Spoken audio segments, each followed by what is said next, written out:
it's important to say that we are incredibly privileged in the water sector to have such strong representation from our First Nations people. And for those who, obviously most of us in this sector are incredibly,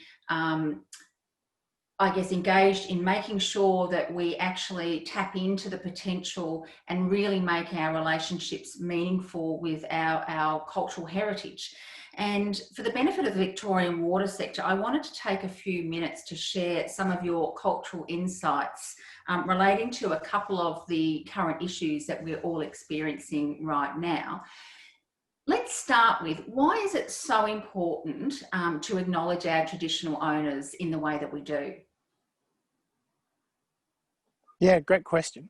I think it is a really powerful thing to do because it's about recognising the past, it's about recognising the people who were here before, but also recognising that current connection that we as Aboriginal people have to those lands as well.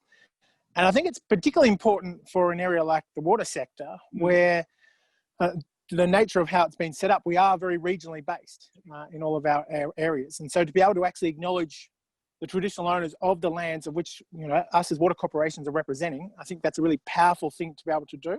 And it demonstrates that strength of relationship, and it's a way of fostering those partnerships by actually having that acknowledgement, and doing it at the start is a way of showing the importance of that as well. Absolutely, and a mark of respect, I think, which is also really important. Now, Rueben, we all know that there is very deep knowledge, you said it, tens of thousands of years, and wisdom in our Indigenous communities that we hold in, or you hold, in relation to water system management. How can we as a sector get mutual benefit from that untapped potential? Yeah, great question. And I think it's always a really powerful thing to recognise that as the traditional owners here on these places, we have a connection going back for thousands of years to these places. And with that comes an understanding of how these systems have operated. And given that in the water sector, we're trying to manage the environment, we're trying to manage water, I think there's clear synergies of being able to try and learn from that and that untapped knowledge.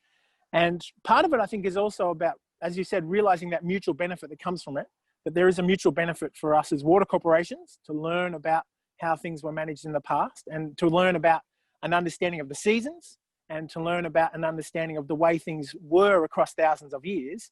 I think there's also a benefit that we can experience as an Aboriginal community, because a lot of this knowledge, unfortunately, was lost.